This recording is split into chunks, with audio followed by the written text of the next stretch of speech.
Obrigado às crianças por terem obedecido o pedido de parar. Pode vir agora.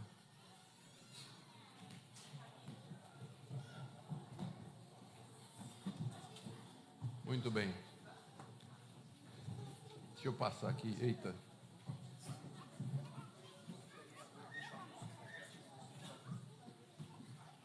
Vamos chegar, crianças. Para aqueles que nos visitam, nós temos o costume de dar uma palavrinha para as crianças antes da pregação e que tem a ver com a pregação. Vocês estão virados para mim, mas eu queria que vocês virassem para lá. Tá bom? Para a tela. Eu vou contar para vocês. Vocês conhecem a história de Caim e de Abel, não é isso? Essa história, ela está na Bíblia porque, infelizmente, é o primeiro caso em que um irmão mata um outro irmão. Como é que aconteceu isso? Pode passar. Eles eram diferentes, eles tinham diferentes profissões. O Caim, ele era lavrador e Abel cuidava de ovelhas. Eles deram uma oferta para Deus. Caim trouxe frutos e Abel trouxe uma ovelhinha que ele sacrificou. E Caim era ruim, ele era um menino muito mau, uma pessoa muito má. Ele não fazia as coisas de acordo com o que Deus tinha dado. Por isso Deus aceitou o sacrifício de Abel, mas não de Caim. Caim ficou com raiva. A Bíblia valoriza o homem, não porque ele é um animal desenvolvido e o top do processo evolutivo, mas porque ele foi criado à imagem e semelhança de Deus. E todo ser humano goza desse privilégio. É por isso que nós temos base para lutar pelos pobres, pelos desvalidos, pelos velhos, pelos doentes, enquanto que os que têm uma visão evolucionista da vida, acreditando na sobrevivência do mais forte, eles não têm base nenhuma para cuidar dos idosos, dos doentes, na verdade, abandoná-los para que o mais forte sobreviva. Então, ele vai à vida porque nós temos a gente de Deus, como de fato ele disse que nós tira a vida, então ele tira também. E a pergunta, como é que isso seria feito? A execução de morte geralmente é feita pelos líderes oficiais, pelos aqueles que estavam em Israel. Os líderes das tribos, os anciãos, um ajuntamento deles que depois ficou conhecido como Sinédrio, que julgava as coisas de Israel. Havia juízes em Israel, eles então davam a pena de morte para pessoas que tivessem matado ou pela fogueira ou pelo forcamento. O apedrejamento também. Por mostros quais o juiz dá pena nos seguintes casos. Eu vou citar 6 casos aqui em que, se acontecesse, o juiz, o primeiro era o assassinato aqui. Nós dizemos que um homem de maneira que morrer será morto. Veja verso 12. Mas se mutiladas permitiu que isso pode falar sobre isso daqui a pouco. Verso 14, olha, se alguém contra o altar para que seja morto. Aqui, o primeiro caso, assassinato premeditado. Alguém que odiava uma pessoa, alguém que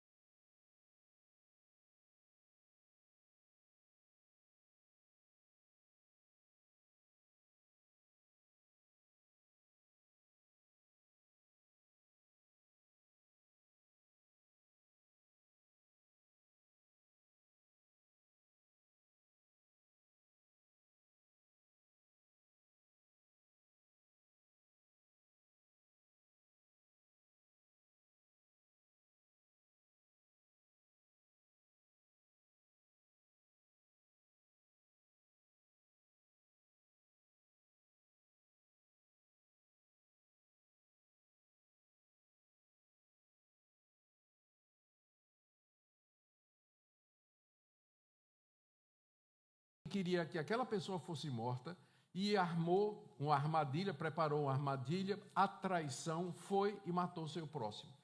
Essa pessoa, ela deveria sofrer a pena de morte.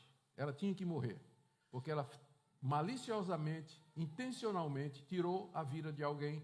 Então, a pena de morte estava instituída para quem fizesse isso. Não era para ser feito por qualquer pessoa, por um justiceiro, mas pelas autoridades constituídas na nação de Israel. Mas tinha uma exceção aqui.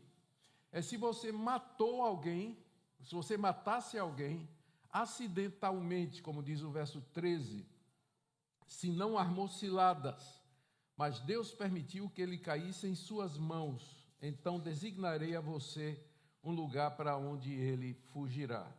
Aconteceu um acidente e a pessoa veio a morrer pelas mãos de quem nunca lhe quis mal. Por exemplo, estavam os dois trabalhando no campo com um machado, cortando árvore, e de repente o ferro do machado soltou e bateu na cabeça do outro, que morreu imediatamente. Era seu amigo. Você matou seu amigo, mas foi um acidente, não foi coisa premeditada.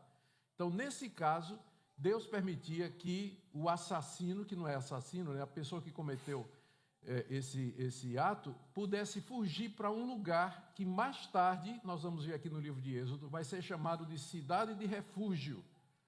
Algumas cidades na nação de Israel, onde o assassino por acidente poderia correr, se refugiar e ficar ali para não ser morto pelas autoridades e pelos familiares da vítima, já que ele fez isso acidentalmente. Mas se o assassinato foi premeditado, diz aqui no verso 14, você deve tirá-lo até mesmo do meu altar para que seja morto. A pessoa matou, foi descoberta, correu para o tabernáculo ou para o local de adoração, se agarrou com as pontas do altar, pedindo misericórdia a Deus, pedindo misericórdia ao povo. Não tinha misericórdia. Teria que ser arrancado de lá e executado por conta de que ele tinha cometido esse crime diante da lei de Deus. Mais adiante eu disse, né, Deus vai dar detalhes sobre as cidades de refúgio, mas aqui é necessário você observar que existe uma diferença entre assassinar e matar por acidente. Então, o mandamento que diz não matarás, ele não está proibindo ou ele não está condenando todo aquele que de alguma forma provoca uma morte. Porque existe o que a gente chama de culposo e doloso. Um por intenção e outro por acidente, as consequências são diferentes. Primeiro caso, então, de pena de morte, é você cometer assassinato. O segundo é agressão aos pais. Está aí no verso 15. Quem ferir seu pai e sua mãe será morto. Se o moço lá ferisse o pai e a mãe, tivesse uma briga, uma discussão, discordasse do pai e da mãe e batesse no pai e na mãe, se o pai ou a mãe morresse, ele teria que passar também para a pena de morte. Ele seria morto. Aqui é uma violação direta do mandamento que diz: honra teu pai e a tua mãe. Se você, em vez de honrar o pai e mãe, você agrediu o pai e a mãe de maneira que um deles veio a morrer, a pena, naquela época, era a pena de morte. Você seria morto por causa disso. Terceiro caso, rapto, ou sequestro, ou tráfigo humano. Verso 16. Quem raptar alguém e o vender, ou for achado tendo esse alguém ainda em seu poder, será morto. Raptar é sequestrar uma pessoa, é levá-la à força sem a permissão dela, e isso com a intenção de pedir dinheiro em troca, que chama-se resgate, ou vingança para abusar sexualmente ou por outros motivos errados. Nós ouvimos aqui o presbítero André falar do que acontece nesses países onde nós apoiamos uma missão que visa salvar crianças do tráfego sexual.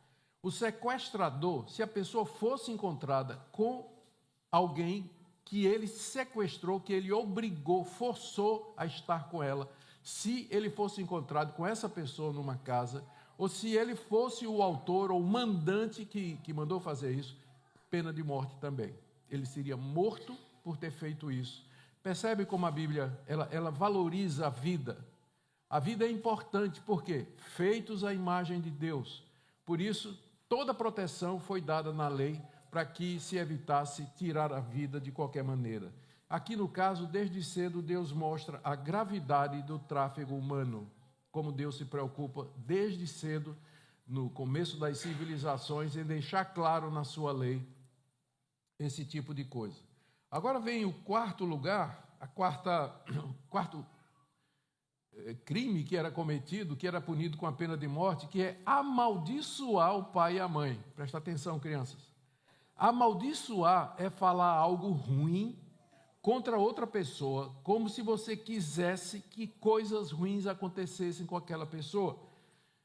Amaldiçoar é você jogar uma praga ou desejar o mal para aquela pessoa com palavras. O contrário é abençoar e querer o bem para a pessoa. Agora, quem amaldiçoasse o pai e a mãe em Israel seria morto. A pena de morte para criança, adolescente, jovem, adulto, que amaldiçoasse pai e a mãe, era que seria morto. Seria morto.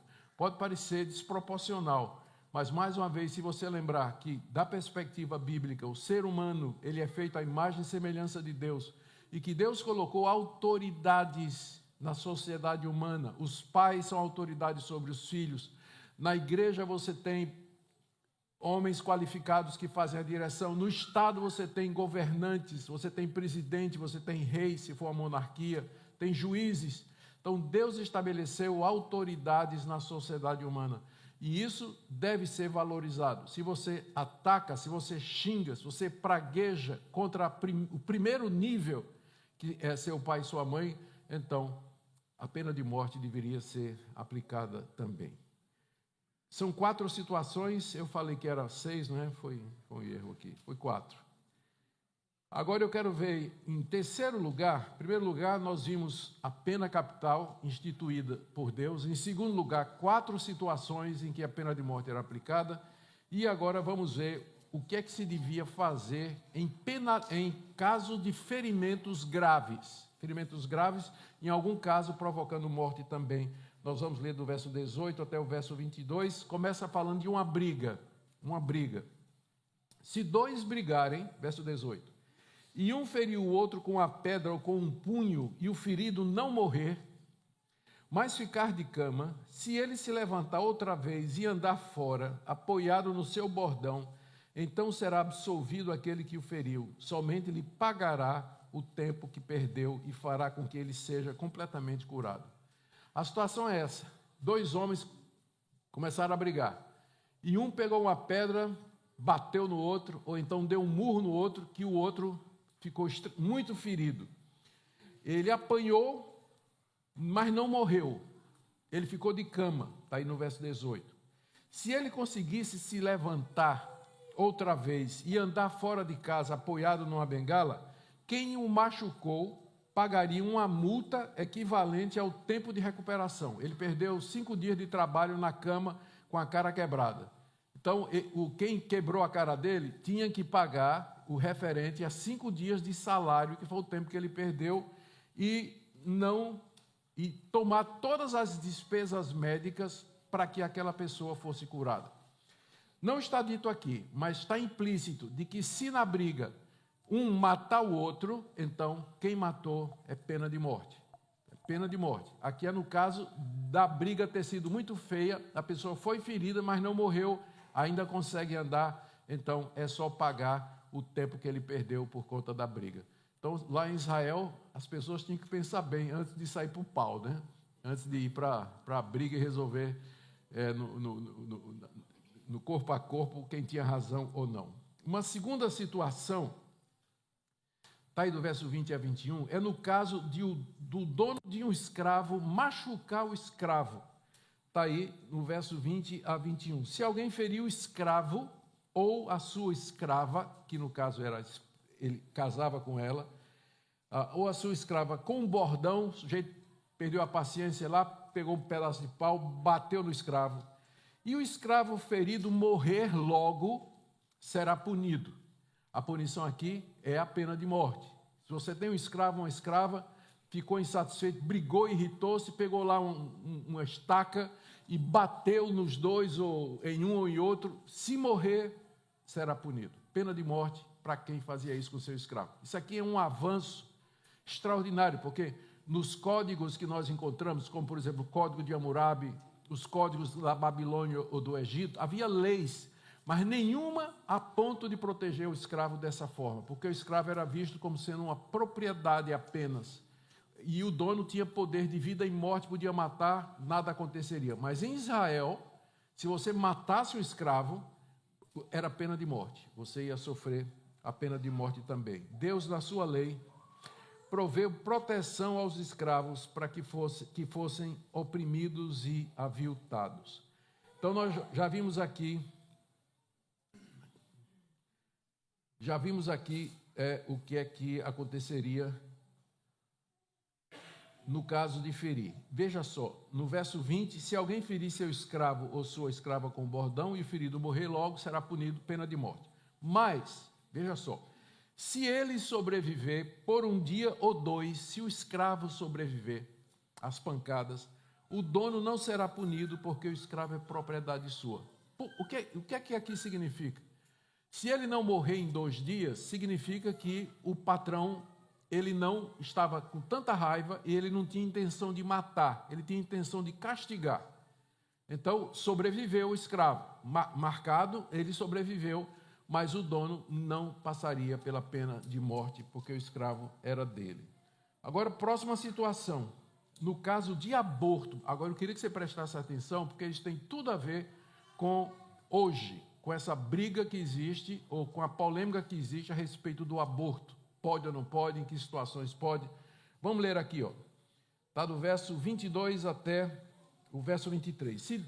Se 2 homens brigarem e ferirem uma mulher grávida, e forem causa de que aborte, porém sem maior dano, aquele que feriu será obrigado a indenizar segundo o que lhe exigiu o marido da mulher, e pagará como os juízes lhe determinaram. Mas se houver dano grave, então o castigo será vida por vida. Vamos analisar isso aqui, porque é extremamente importante. A situação imaginada aqui por Moisés é que 2 homens começam a brigar lá no meio do acampamento, e no calor da briga, um deles acerta uma mulher grávida, que estava lá vendo a briga. Tinha mulher grávida, já aprenda a lição, né? Não fique perto de 2 homens brigando.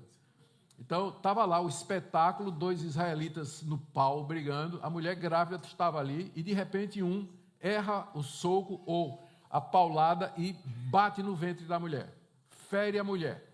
E a mulher, então, o menino, ela é um aborto forçado, não é? Então, a criança nasce ali. Ele diz aqui, se não houver um dano maior, a interpretação melhor é, se a criança sobreviver, se a criança nascer, estiver viva, então haverá só uma indenização. Quem provocou o nascimento prematuro, ele vai dar uma indenização ao pai da criança, de acordo com o que o pai da criança determinar e os juízes de Israel acertarem. Então havia isso. Mas, veja aí o final, veja o verso 23.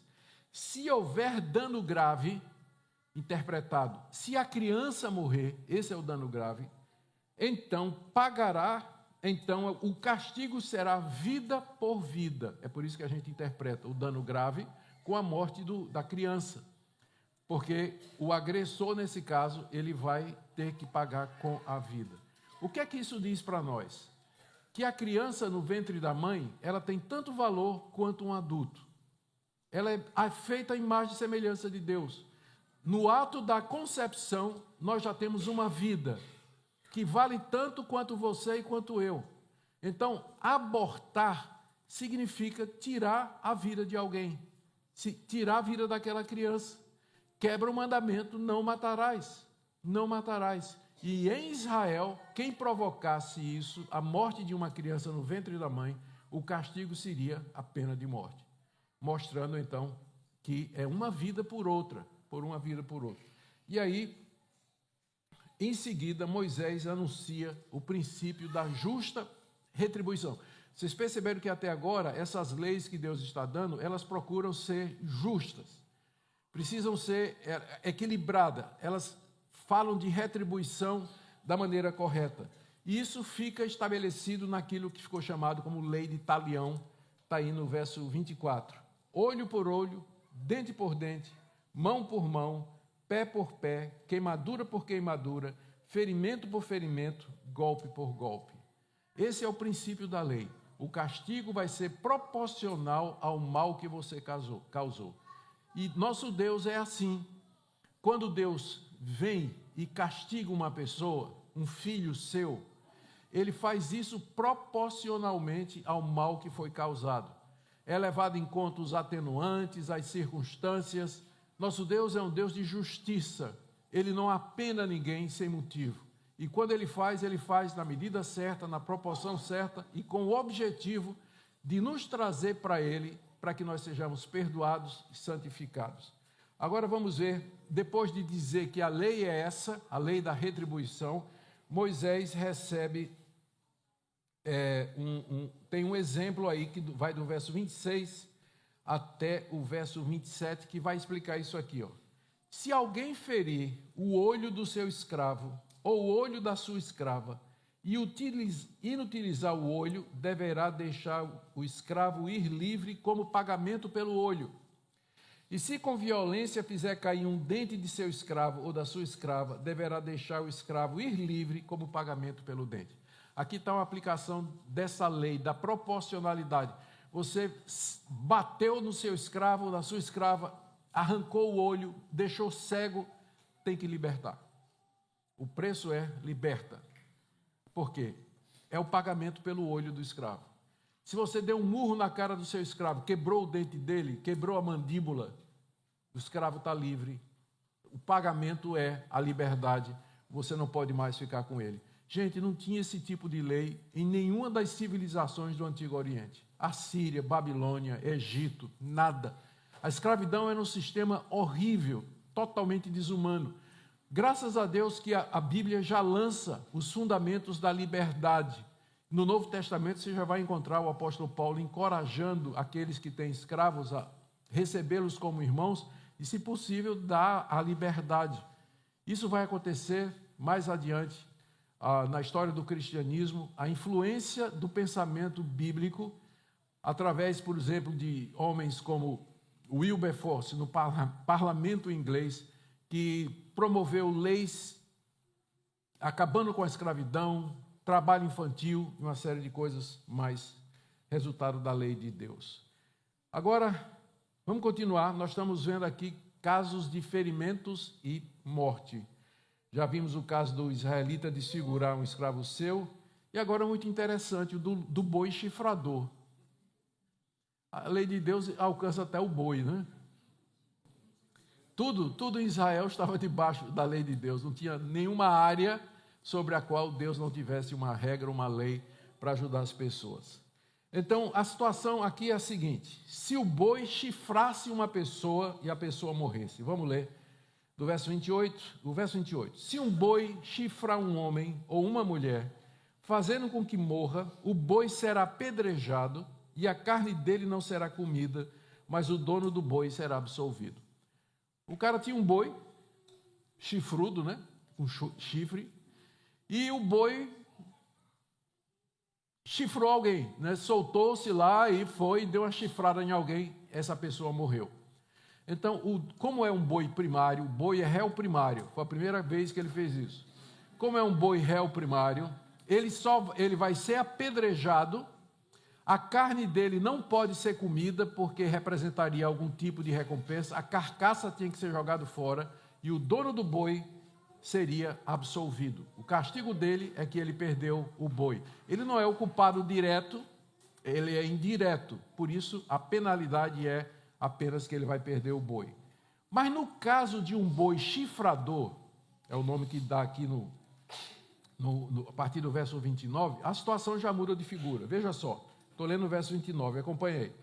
Mas se o boi já antes costumava chifrar, e o seu dono sabia disso e não prendeu, pensa alguém que tem um pitbull, sabe que o pitbull é malvado, e ele já mordeu gente, e ele continua passeando com o pitbull, sem mordaço ou coisa parecida. É essa situação aqui, só que não é um pitbull, é um boi pitbull, né? É um boi chifrador, um boi que está acostumado a fazer isso. O dono sabe disso. E o dono não prendeu o boi, deixava o boi solto. Se ele matar um homem ou uma mulher, estou lendo o verso 29, o boi será apedrejado e também o seu dono será morto. Era apedrejado o boi e o dono juntos. Por quê? Porque ele sabia que o boi era chifrador e não prendeu o boi, deixou o boi solto. O boi matou alguém, então ele é culpado direto, porque ele sabia disso, ele devia manter o boi preso. Porém, tinha uma solução. Se lhe for exigido resgate, os familiares da pessoa que morreu pela chifradura do boi, pode dizer, não queremos que ele morra, queremos que ele pague um resgate. ele dará, verso 30, ó, se for exigido resgate, dará então como resgate da sua vida tudo o que for exigido. Os parentes do homem morto pelo boi poderiam chegar no juiz e dizer, nós não queremos a pena de morte para ele, mas ele tem que pagar uma multa equivalente a tudo que ele tem. Então a pessoa tinha que vender casa, tinha que se vender como escravo, enfim, era uma situação terrível também. Verso 31, quer tenha chifrado um filho, quer tenha chifrado uma filha, esse julgamento lhe será aplicado. Agora veja outra situação, verso 32. E no caso do boi chifrar um escravo? É cansativo isso, né? Não tem fim essas leis, né? Porque ela enquadra, veja as possibilidades, né, de acontecimentos aqui, como é que a gente faz? Eu estava conversando isso aqui com minha filha e ela perguntou, pai, e se o boi chifrar um escravo do mesmo dono? Né? Eu digo, não está previsto aqui, né? Então, a lei, ela tenta pegar casos, e alguns casos têm que ser tratados pelos princípios que são estabelecidos. Né? Eu vou falar sobre isso daqui a pouco. No caso do boi matar um escravo ou escrava de outra pessoa, verso 32. Se o boi chifrar um escravo ou uma escrava, o senhor deles receberá um pagamento de 360 gramas de prata e o boi será apedrejado. A pessoa tem um boi matou o escravo de alguém, o boi vai ser apedrejado, a carne não vai ser comida e o dono vai ter que pagar 350 gramas de prata, é uma quantidade razoável de prata para aquela época. Ele vai ter que pagar isso aí. Parênteses, feito aqui por Deus, para um caso, veja o caso, de alguém abrir uma cova e deixar a cova aberta. 33 a 34. Se alguém deixar aberta uma cova, ou se alguém cavar uma cova e não a tapar, e nela cair um boi ou um jumento, o dono da cova pagará o valor do animal, pagará dinheiro ao seu dono, mas o animal morto será seu. Vamos pensar aqui, né? Vamos pensar aqui. Então, como é isso aqui? A pessoa cavou uma cova para fazer água, para botar água. Uma cisterna, vamos dizer assim. E não cobriu a cisterna, deixou lá aberto, né? Bobo. Deu bobeira. Deixou aberto lá. Aí o jumento do vizinho caiu, foi olhar, né? Caiu lá dentro e morreu. E agora?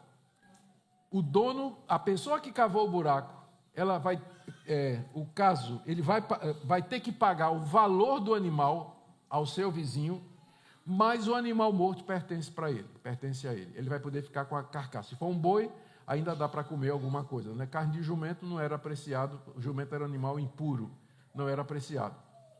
Mas ele ficava com o boi e pagava o preço do boi para o seu vizinho, não é? Agora, 35. Se o boi matasse outro boi, né? Não tem fim isso aqui, né? Se o boi matasse outro boi, de 35 a 36, vamos lá. Se o boi de um homem ferir o boi de outro, e o boi ferido morrer, venderão um boi vivo e repartirão o valor, e dividirão entre si o boi morto. Mas se for notório que o boi já antes costumava chifrar, o nosso amigo chifrador, não é? E o dono não o prendeu, certamente pagará boi por boi, porém o boi morto será seu. Se um boi matar outro, então a regra é o seguinte: apedreja o boi matador e o boi que está morto, pega os dois, divide e cada um fica com a parte. Cada um fica mais ou menos com a parte. Então, esse é o castigo. A pessoa vai perder o boi chifrador vai ser morto, apedrejado, ele vai ficar com um pedaço, o pedaço vai para o vizinho e o boi que está morto também vai ser dividido. Veja aí a proporcionalidade da lei de Deus. Eu quero caminhar aqui para o final perguntando o que é que Deus queria ensinar aos israelitas com essas leis. Essas leis são chamadas leis civis, são leis para a nação de Israel enquanto Estado. Elas não se aplicam para nós hoje, no sentido estrito, mas elas trazem princípios que são eternos, porque elas são uma explicação ou uma aplicação prática dos 10 mandamentos. Vocês viram aqui que essas leis, elas cobrem: não matarás, honra teu pai e tua mãe. Está tudo coberto aqui. Está tudo coberto aqui. são aplicações práticas da lei de Deus e têm princípios que permanecem para sempre. O que é que Deus queria ensinar aos israelitas? Primeiro, a santidade de Deus se refletia em todos os aspectos da vida do seu povo. Se você pensa que ser crente, veja só, em Israel, até a cisterna coberta foi prevista por Deus. Não há nenhuma área da vida dos israelitas para as quais Deus não tivesse um regulamento. Você acha que mudou isso hoje? Que você pode ser crente no domingo somente? No domingo você age diante de Deus como se você cresce em Deus, amasse a Deus, mas durante a semana, no seu negócio, no relacionamento com as pessoas, é como se você dissesse: Deus, isso aqui é meu, você não tem nada a ver com isso. Deus tem um claim sobre seu trabalho, sobre sua família, sobre seus relacionamentos, sobre seu dinheiro, sobre como você trata seu pai e sua mãe. Deus tem senhorio e autoridade sobre você em todas as áreas da sua vida. Ser cristão não é somente isso aqui, não. Vir para o culto, ouvir um sermão, cantar, louvar a Deus, contribuir. Nada. Deus, não existe um centímetro da vida do qual Cristo não possa dizer: isso aqui é meu. Tudo é dele, tudo pertence a ele e nós devemos viver para a sua glória. Palavras de Abraham Kuyper. Segunda coisa, Deus queria ensinar que eles eram o mesmo povo debaixo de Deus. A vida do escravo tinha o mesmo valor da vida do dono. A vida de uma criança tinha o mesmo valor de uma pessoa adulta. Por quê? Feitos à imagem e semelhança de Deus. A vida tem valor. E por isso essas leis foram dadas por Deus. Terceira coisa que Deus queria ensinar: o respeito pelas autoridades. A começar com os pais. Blasfemar, zombar, insultar, ferir, tudo isso era punido com morte. Deus com isso, é claro, isso não acontece hoje. Porque nós não somos uma nação, nós não temos o poder de matar ninguém. Nós somos um povo espiritual espalhado por todo o mundo e nós não temos um país, nós não temos uma nacionalidade, nós não temos uma terra, nós não temos limites, nós não temos um exército. Então essas leis não se aplicam para nós, mas o princípio é esse aqui: a santidade da vida, o valor da vida, desde o homem e a mulher crescida até o escravo e o bebê no ventre. Pastor, como é que isso se aplica para nós hoje? Primeiro, com relação à pena de morte, sei que muita gente é contra, mas eu queria que você refletisse. A Bíblia ensina a pena de morte. Você pode não concordar, mas você não pode negar que é aquilo que é ensinado aqui. E você diz: mas isso aí é só no Antigo Testamento, no Novo não é. Não, eu pensei no Novo que isso acontecia também. Quando o apóstolo Paulo foi trazido diante do Sinédrio e ele foi acusado de crimes que eram passíveis de morte, ele disse: se eu estou errado, eu não me recuso a morrer. Não recuso, reconhecendo com isso a autoridade civil. Em Romanos capítulo 13 está dito que Deus instituiu as autoridades e deu à autoridade a espada. Para que você acha que a espada que Deus deu à autoridade serve? Para dar um tapinha no traseiro do bandido? É para cortar a cabeça dele mesmo. Cortar a cabeça dele mesmo. Então pense bem a respeito. Se eu estiver num país onde não tem pena de morte, eu não vou lutar para que tenha. Mas se eu estou num país onde tem a pena de morte, nós vamos concordar e agir de acordo. Então, primeira coisa. Com relação ao aborto, o cristão bíblico, ele é contra o aborto, em toda e qualquer circunstância, a não ser em casos em que a vida da mulher esteja em jogo. É óbvio que seja realmente um caso desse. Hoje em dia, por conta da medicina, isso quase não existe mais. A vida do neném ou a vida da criança.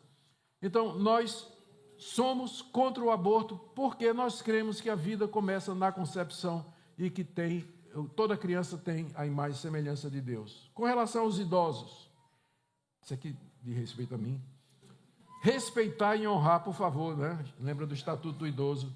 Cuidar e prover.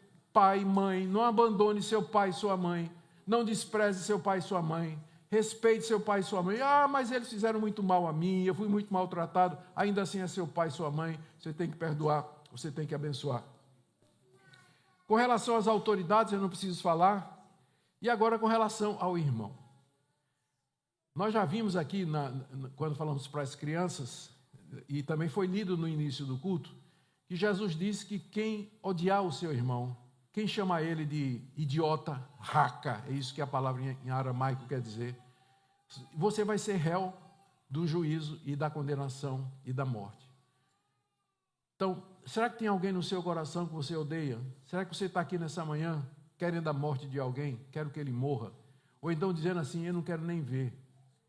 Para mim, morreu, não quero nem saber. Alguém que lhe fez mal, é verdade. Alguém que lhe prejudicou. Mas você tem isso no coração. Biblicamente falando, você quebrou o mandamento, não matarás. Você está enquadrado aqui no que diz a palavra de Deus. Caminho é arrependimento, pedir perdão a Deus e buscar reconciliação se for possível. Uma palavra para quem abortou. Talvez tenha uma mulher aqui, um casal que abortou. Não queria o filho, abortou. Tornou-se crente e descobriu que foi pecado, que fez. Carrega uma culpa. De fato, foi um crime que você cometeu.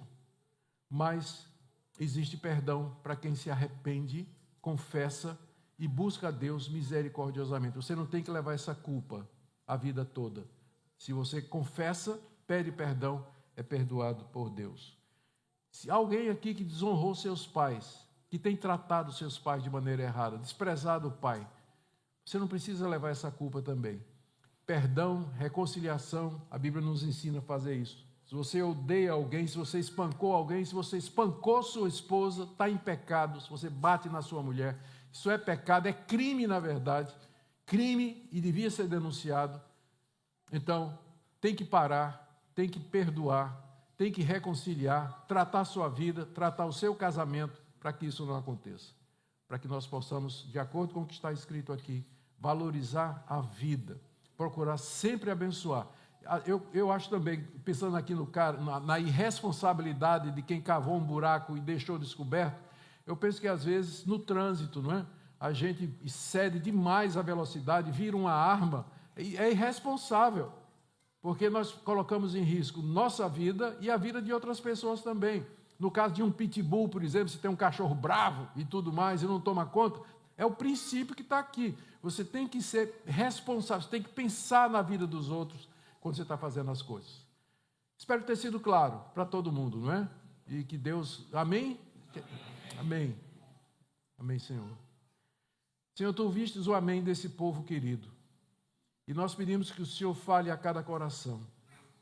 Nós oramos que o Senhor nos dê quebrantamento, arrependimento. E damos graças por Jesus Cristo, que na cruz sofreu todos os pecados que nós cometemos aqui e pagou cada um deles diante do Senhor. Dê que nós possamos, perdoados, ter uma vida reta, justa, verdadeira, santa diante de Ti, no poder do Espírito Santo.